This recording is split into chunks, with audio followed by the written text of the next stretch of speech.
Hello, this is Morgan at the newly opened temple of Deir Shelwit on the Luxor West Bank, which is quite a little surprise. I can tell you, you're going to love what's inside. It may look quite plain and unassuming from the outside, but this Roman era temple is actually dedicated to the goddess Isis, which is quite a rare thing in this particular area. I don't think we can't think of any other temples. We can't think of any other temples in this area dedicated solely to Isis. Of course, there's Philae and other places, but this one is just devoted to Isis. It's full of wonderful new iconography, which originally would have been in glorious colour as well, and there are texts all over the place which are probably new hymns or perhaps copies of hymns to the goddess Isis. Isis is seen with the king and various other goddesses and gods from the ancient Egyptian pantheon. So it's quite a treasure house of images here, and a very, very special place to visit. Well worth the quite bumpy taxi drive across the desert to get here. It's not a particularly long way, but the road is quite bumpy, but that adds to the specialness of this place. At the moment it's a little bit quiet in Luxor, and that makes it even more mysterious, and people have been meditating and sleeping in the temple already. So it's a lovely little gem on Luxor's West Bank that I'm going to show you now. Some pictures from the inside and some shots and some films, and you're going to really find this something else. I went in myself, and earlier I was meditating in the temple. Although Isis is a very special goddess to people all over the world and has been since a very long time ago, I had the feeling that when I was in the temple that she wanted me to tell her story in some simple way, or start the process of telling the story of this little shrine and some of the things that are on the wall for people to see. So in my own simple way, that's what I hope to do through this short film. The road to Deir Shelwit is little more than a dirt track through the low desert just beyond the cultivated strip. Although only 4 kilometers from Medinet Habu, it feels very remote. It's too rough for a bicycle, which is one of my favourite means of getting around here. And walking may also not be so pleasant, as the dogs that live in the hills are not too friendly. I'm also told that wolves may live up on the mountain. The track leads past Birket Habu. These mounds form a long dike on the eastern side of the track. The structure is visible from Google Earth if you take a look, where you can really appreciate the full scale. The surveyors who accompanied Napoleon's invasion of Egypt in the early 19th century labelled the structure as a hippodrome, and you can see it as such on their maps. They must have thought it had something to do with a Roman town that also stood close by. In fact, they are the remains of a colossal harbour built by King Amenhotep III in the 14th century BC.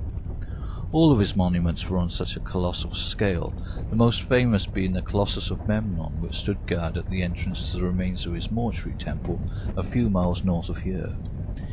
In its heyday, this harbour held a lake 1.5 miles long and 3/4 of a mile wide. Some say it suffered a catastrophic failure during his reign, causing mass casualties. But there's actually very little evidence for such a collapse, and modern excavators theorise that the regular gaps in the structure were sluice gates designed to let the stored water out to irrigate the nearby fields. These same fields, which are still in regular cultivation, and may once have been the palace gardens of Malkata.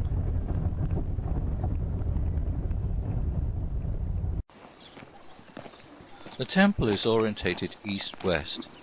We circle the remains of the mud brick wall in a clockwise direction to come round to the eastern pro-pylon entrance. This pro-pylon is slightly out of alignment with the single entrance to the shrine. Inscriptions on it were made by several late Roman emperors, principally Antoninus, on behalf of his adopted father Hadrian. We enter the sacred precinct.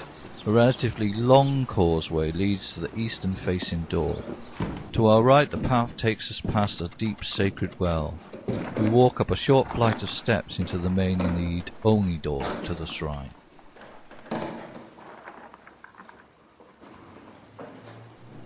The walls are divided into several horizontal recesses, every one of which has something special and interesting to say. It's too much. One's natural inclination is to let one's gaze fall on the western wall, where the images are larger and easier to take in. This is Isis the Great, the Mother of God, the Eye of Ra, who resides in the mountains of the west. The great stellar womb that takes the sun god and the stars from evening to the morning.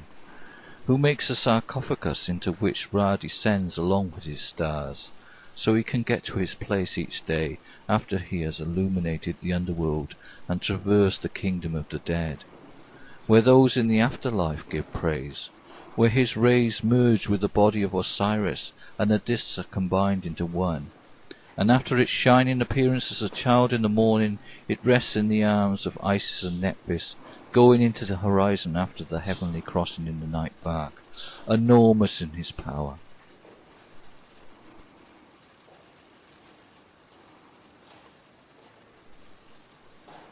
Praise you, Isis, hail you, magic oak, mistress of the two lands, rejoice.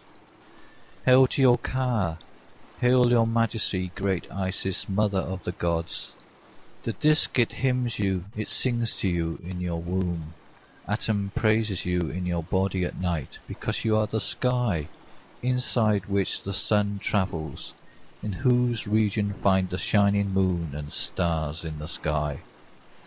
The mouths of the horizon pay homage to you, because you are the mother sow, who eats her piglets and gives birth to them every day. Ra rises because of you in the early morning, and Atom sets in the night. The immortal star who offers the southern sky, it praises you because you are the lady of the new year, Satis, mistress whose light is at the side of Orion. The imperishable star gods of the northern sky elevate you. The circle of gods resting in the Acropolis are satisfied because you are the great Ipet, the guardian of the Big Dipper. By you saying what is in the Duat, you live. Hi, my name Ayman El Tayyib, and my nickname Tito. I'm from this area. I'm from Luxor, from West Bank. But every day I see something different. When I'm born, I see something different. I'm born here. And now with my friend Morgan, you see a small temple from Isis. I have feel something like this before. And inside you have a beautiful, a quiet place, and I have, if you want to make meditation inside, really something different from the world, and you pray inside, and you have a strong power, and have much spirit in this place, because very quiet, and you have a lot when you go inside, and from on the door you feel a lot, and you feel your soul, you go back to the people, for the foreign people. And really every day I see something different from my town.